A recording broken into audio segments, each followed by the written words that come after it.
All right, we're dealing with the metallic colossus. We have a picture of that tonight. We saw, if you look now at chapter 2 and verse 30, verse 31, Nebuchadnezzar has had the dream. Thus far, we've had Daniel has been given the victory in the dining hall. Had he not gotten the victory there, we would have had to close the book of Daniel. He got the victory there. Now the second challenge, the dream. And the king has had a dream. He's had a succession of his own prophets and astrologers and soothsayers when he's had dreams before, and they've come in and just told him something that was clearly, whatever it could possibly be. But he said, this time we're going to check. And I'll know you can tell me the truth if you tell me what my dream is. We gave you reasons to think the king had not forgotten the dream. So he's dreamt.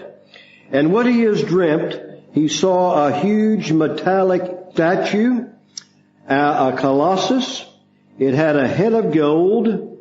It had a chest of silver. And by the way, Dot got it exactly right on how far down the silver goes, because the Persian Empire is not nearly as long as people tell you it was. It was really probably lasted about 120 years. People say over 200 years. That's not correct.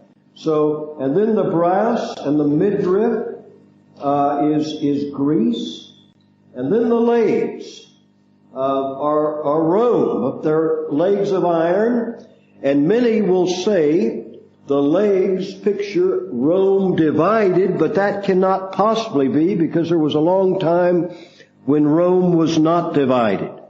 So the legs picture the expanse. Probably if his legs were extended a bit further that way, that would picture exactly what is being implied by the legs. We'll come back to that.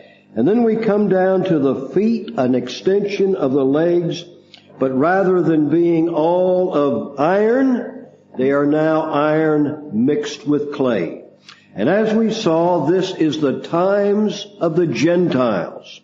This is that time from when the glory in Jerusalem returned, when there was no longer a visible presence on earth, and Nebuchadnezzar took Jerusalem right down to the time of the second coming of Christ, and then a stone, and the stone is Christ.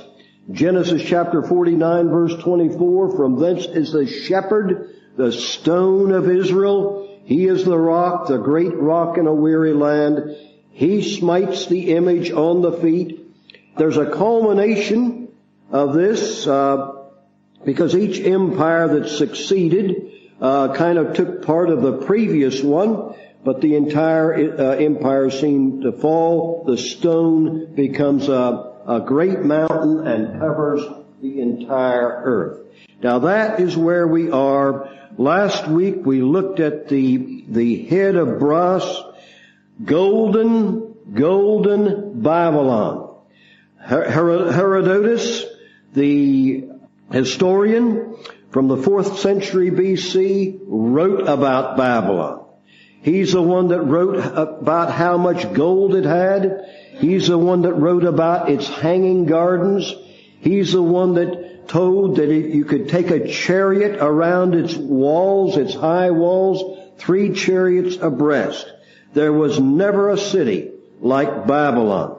By the way, when we talk about the world, there's 2 great cities that picture the world. And in 1 John chapter 2 verse 15, the Bible says, love not the world, neither the things that are in the world. For all that is in the world, the lust of the flesh, the lust of the eyes, the pride of life, is not of the Father, but it's of the world. And so this world is pictured in the Bible really in two ways. Number one, it's pictured with what it was like at its beginning. Here is Babylon. Here is the glory. This is all the world offers. But also, it's pictured by Babylon, but it's pictured by Rome. And Rome speaks of government. Rome speaks of political power. But Rome also speaks of a religion. And so you've got two types of Rome at the end of the book of Revelation. One is political, and with the political wedded to the commercial, and the other is religious. So the world is really depicted by this statue. This is the thing. This is what we grow up in. We're part of it. We're in it. We are probably, when we look at Roman Empire, most of us came from one of the areas of the Roman Empire as it branched out and spread abroad. But this is the world that the believer is not to love. Now, the brass, the gold, Babylon. The silver, Persia. Persia conquered Babylon. Persia was a much larger, vaster empire. You'll see the chest, the shoulders. The head is much more narrow, but the shoulders wider. But it didn't last too long. And then Persia and by the way, until Persia fell, there was a very powerful Greek entity in the world. And we think of Homer and the Iliad and the Odyssey and Greek culture and all of that. But Rome became a power with Alexander the Great. Never a man quite like him. And he pictures the brass of Rome, the brass of Greece. And this brings up a question as we look at this, and we left off with the brass last week. In our King James Bible, it uses the term brass. Now, everyone that goes to school knows, we're taught there's a Bronze Age, not a Brass Age. So what about that? Is our King James Bible wrong to use brass rather than bronze? And so we dealt with this matter on the first page here, and we want to look at something here because they say now everyone knows that in the ancient world it was not brass. Brass is copper. It's copper mixed with zinc, and bronze is copper mixed with tin. And so they say you didn't have too much copper mixed with tin. There was never a brass age. It was only a bronze age. Now, you'll find in the Bible, it only uses the term brass in the King James Bible. Modern versions translate it as bronze. So who is right? If you look at here, you'll notice that passage from 1 Kings 7:45 and 46. It speaks, Lord, they were a bright brass, in the plain of Jordan did the king cast them in the clay ground. But here was bright brass. You cannot have bright bronze. It's clear Israel knew how to make brass, or it wouldn't have been bright. It wouldn't have been bright. And so we make this statement here at the beginning. It says Greece was famous as a nation of brass merchants, trading objects of brass throughout the Mediterranean region. This raises a question. Was it brass or was it bronze? Critics of the King James Bible say that the translators confused brass with bronze. The process of making brass, melting copper with zinc, was unknown in Old Testament times, whereas bronze smelting, copper with tin, was widespread at a very early age. The Authorized Version does not use the word bronze. It is always brass, and we've given you each time it uses brass. And then we give an answer to this. The Israelites must have known how to mix zinc with their copper, or at least, as the following shows, they smelted zinc-rich copper. for how else could they have had bright brass? And that was used in the temple. And the following statement gives an example of the use of zinc with copper. But it still was not widespread, and still the point was, whatever the Israelites might have done, it was still bronze that was the prominent thing. And the answer is in the bottom. Let me just read it to you, because you can have confidence in your King James Bible at every point, and this is just an example of that. And here is the answer to this question of brass and bronze. The fact remains that what we now call bronze and not brass was the chief alloy of the ancient world. However, formerly in English it was not called bronze. Until more recently, brass was the general term used for copper-based alloys, whether with zinc or tin, or I suppose any other alloy. The word bronze was first introduced into the English language from the Italian bronzo during the 16th century, but did not displace the use of brass as a term for both until well into the 19th century. And we've got some dictionaries of English etymology to demonstrate that. Therefore, while the term may need to be explained today, the AV translators were quite correct in their choice of the word, which had long-standing usage both before and after 1611. All right, just a little inner point there. We like to demonstrate our support for the Authorized Version at every point, and here is one place that people have questioned it. Now, one of the things, as we look at this Colossus, as we see the great kings, and the king, and of course here at the top would be Nebuchadnezzar.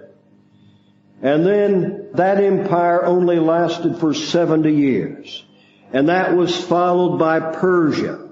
And there were two Persian kings that came to the throne virtually simultaneously, because it was the Medo-Persian Empire. And they were Cyrus and Darius. And then, of course, we've got Greece, and that's Alexander the Great.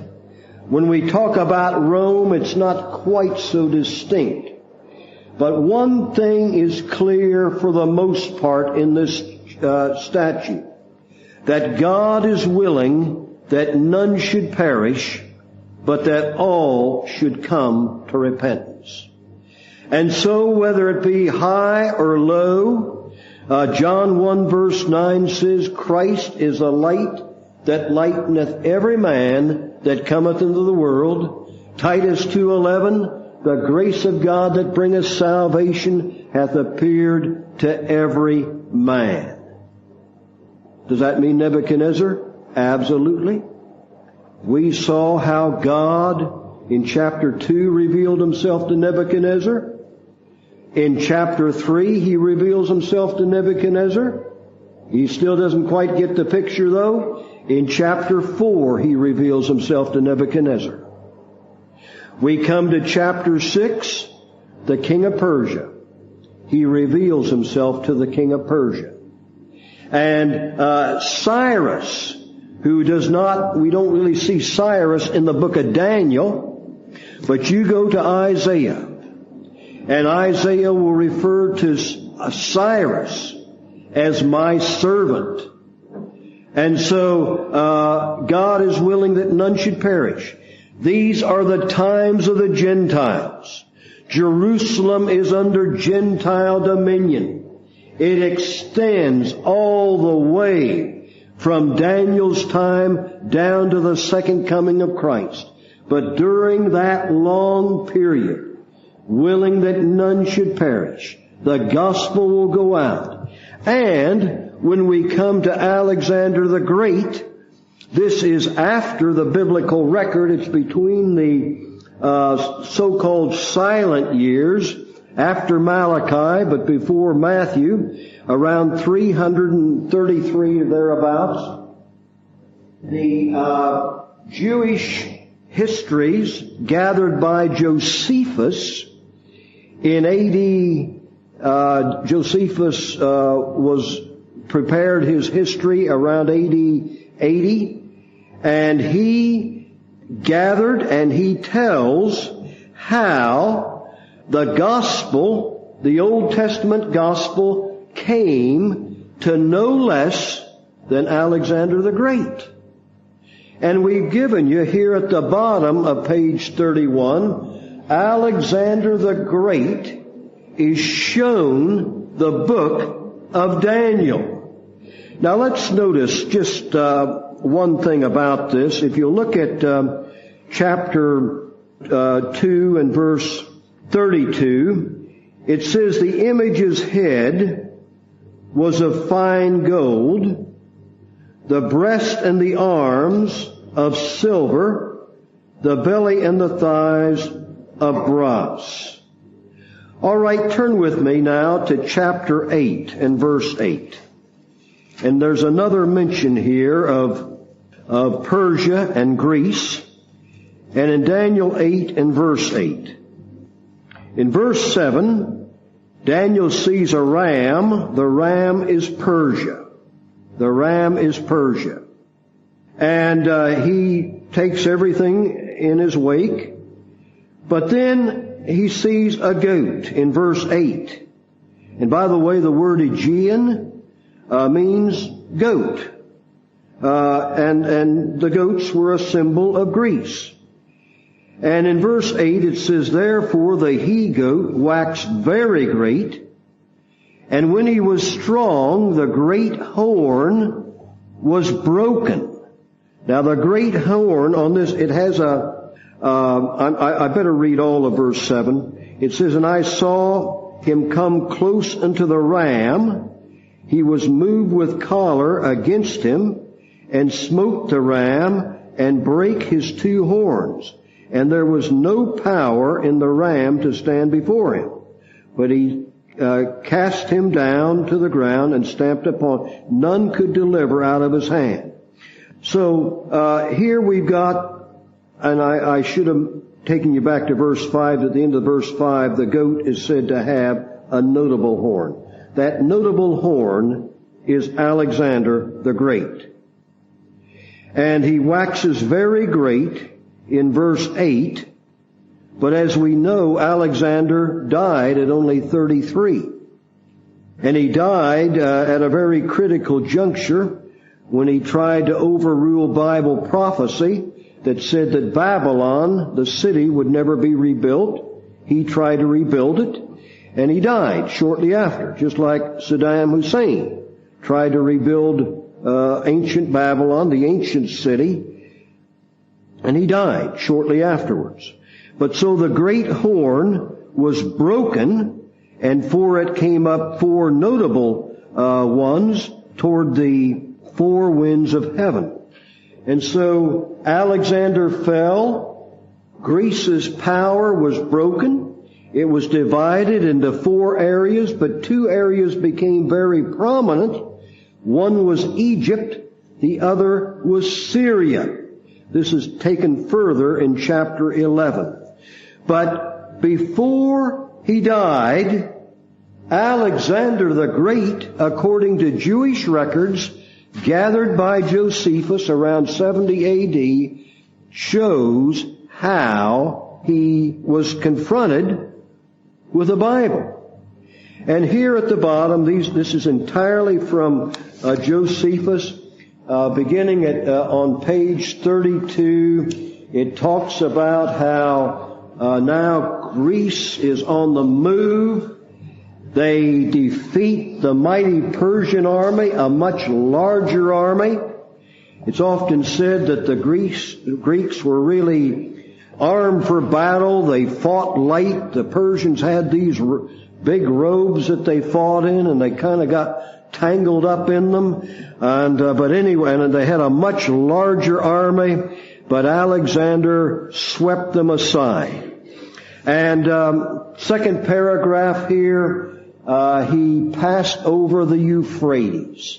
Now he's beginning to move south. And as he moves south, you've got an issue. Who do we pay taxes to? Do we still pay taxes to Persia?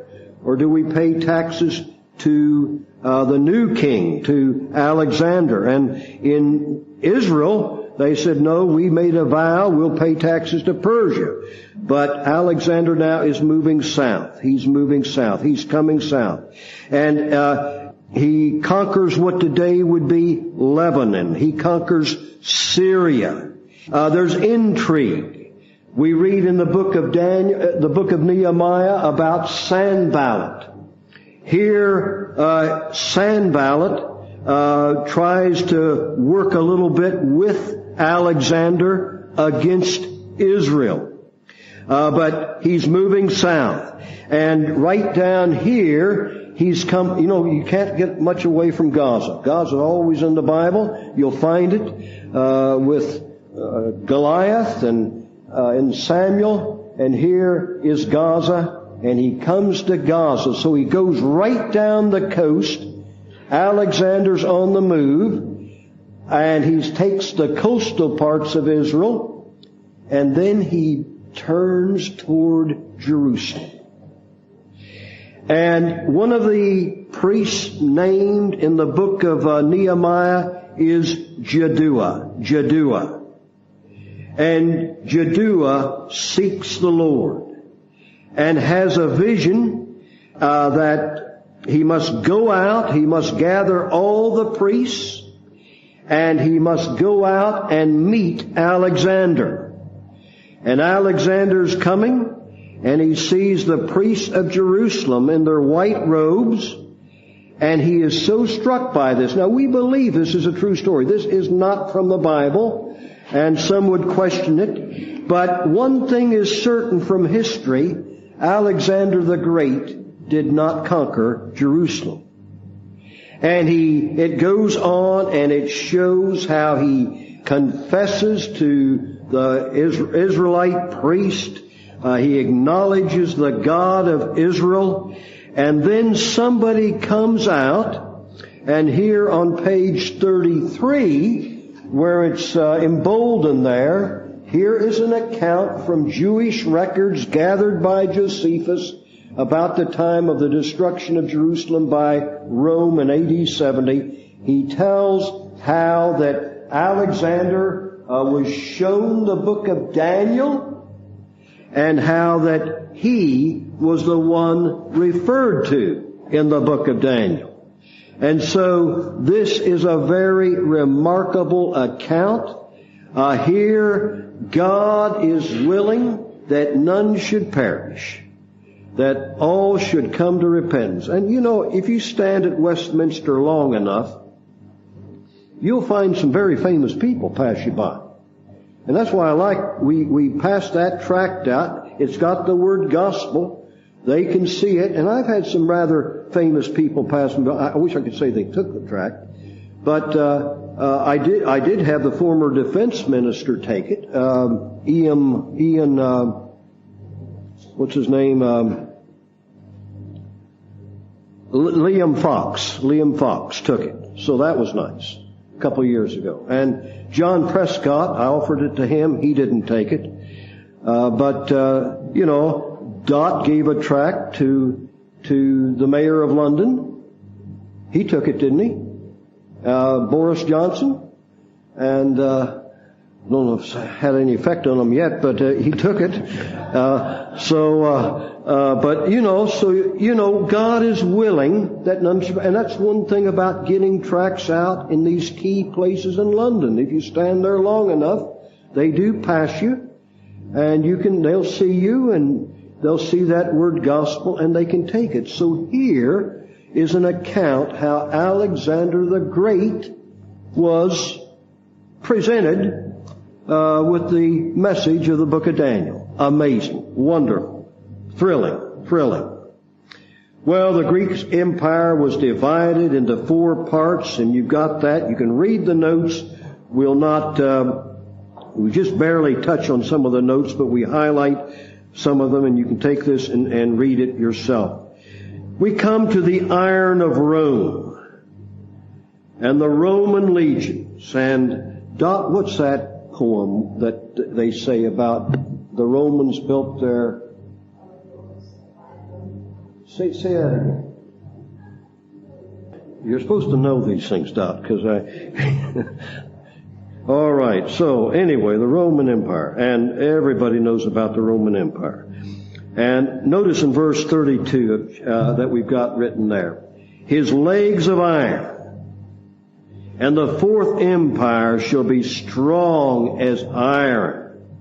For as much as iron breaketh in pieces, and subdueth all things, and as iron that breaketh all these, shall it break in pieces and bruise. Now the importance of the fourth kingdom is that so much more is actually stated about it in the account here in chapter 2, and also the account that's given in chapter 7. And then going to page 34, we see the extent of the Roman Empire. And again, it was far more vast. Many have said, and many students of Bible prophecy have said, as I mentioned, the two legs speak of the divided nature between east and west of the Roman Empire. Probably they refer to the vastness. It strode across the previous empires. The two previous ones, Persia and Babylon, were here to the east. Greece was to the west, but Rome covered both. It went all the way from Spain all the way to Babylon, to Persia. It covered, and so the leg speaks about it spanning the known world of that time. A powerful empire. And really there's never been another empire to follow Rome. We will notice some things about this.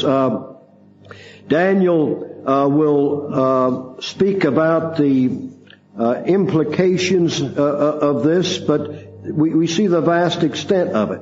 However, everything begins to fall apart, and in 395 AD, Rome got a little bit too big. It became unwieldy. The Caesars were not as powerful. They didn't hold it together. And so it was divided between east and west. And it was divided along linguistic grounds. To the west, they spoke Latin. To the east, they spoke Greek.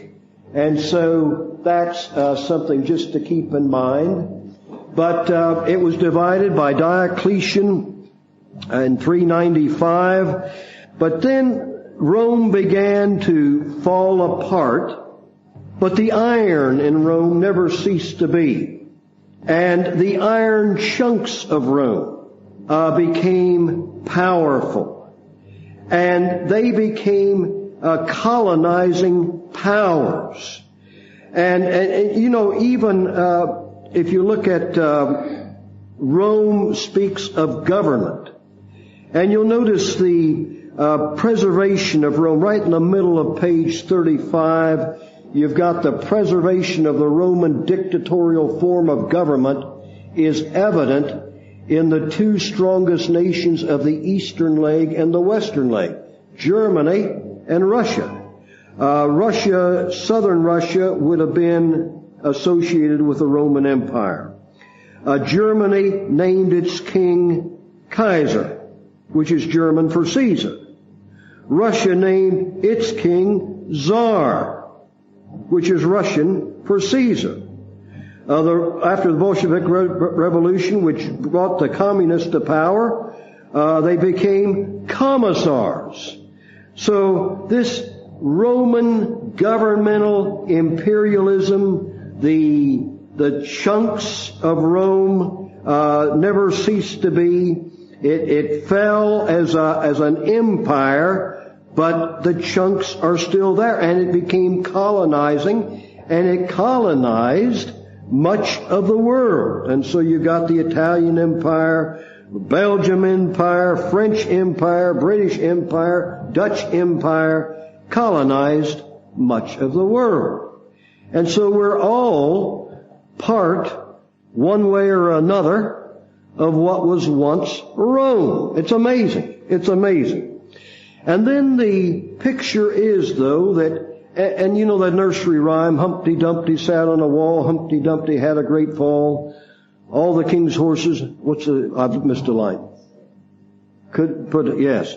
And they couldn't, and so that old nursery rhyme, that refers to everyone tried to put it together again.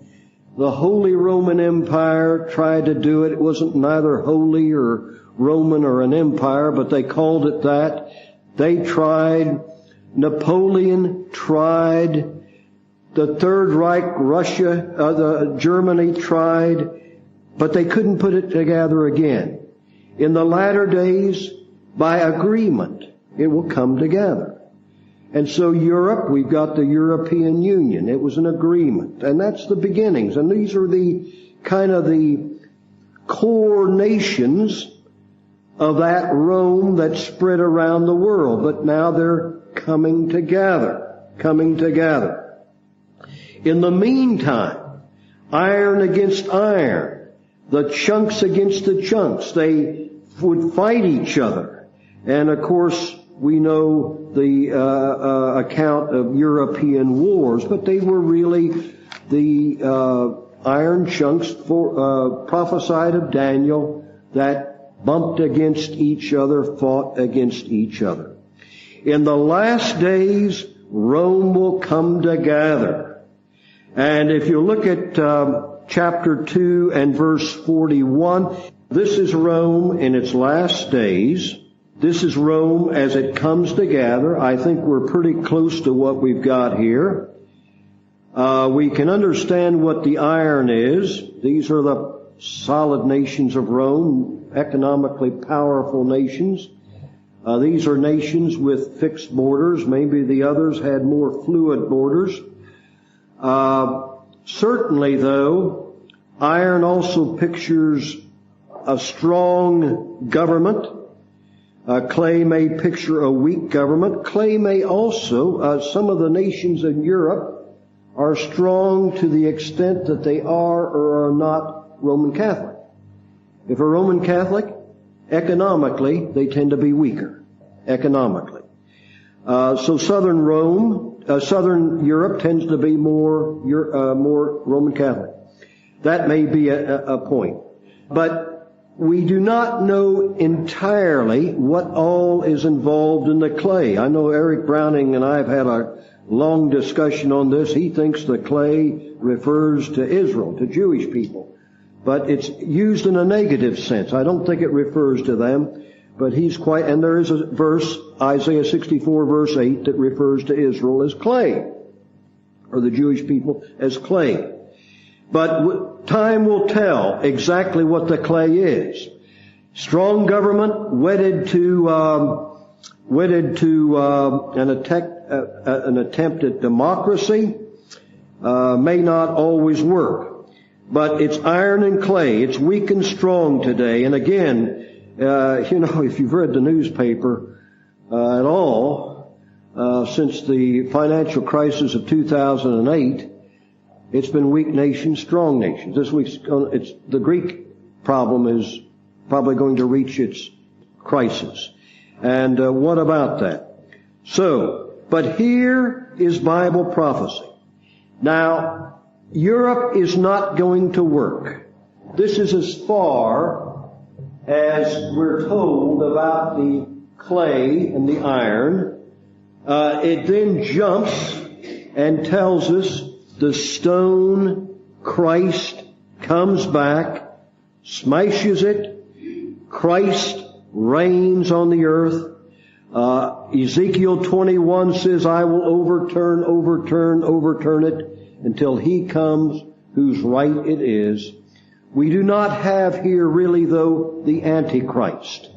And as we come to chapter 7, chapter 8, and chapter 11, we will see the Antichrist, and he will come and make this revived Rome work. 10 key nations, but remember, it has an effect around the world. The pieces, the primary pieces, are now getting along, basically, not working very well. One of these days, a man will come on the scene, and he will make it work. And he'll get the clay working with the iron, but it's only going to be for a short while. Now, this is what the book of Daniel is about. And this is where we are today in Bible prophecy. Christ is coming very soon. We're looking forward to the rapture. We may not see it go any further than what we see now. But we know from the book of Daniel, so important, so important. Let me also emphasize that what we emphasized in the first message. There's 2 men in the Bible that are especially beloved. One is the Apostle John, and he's called the beloved disciple, the disciple Jesus loved. Another man is especially beloved, and we gave you the verses on the first notes of how Daniel was especially beloved. And so these 2 primary books of Bible prophecy, are written by men the Lord loved in a special way. And so to be especially beloved, study the second coming. Try to get a grip on the truths of Bible prophecy. Christ is coming soon. Does the Bible tell the future? Indeed, it does. It tells what will happen to the empires, what will happen to evil, what will happen to the souls of men outside of Christ, what will happen to the believer. And here is a picture once again. Love not the world. The world is Babylon. The world is also Rome. Babylon, commercial, political, even religious. The world, Rome, its power, godless, totally godless, powerful. Let's bow for prayer.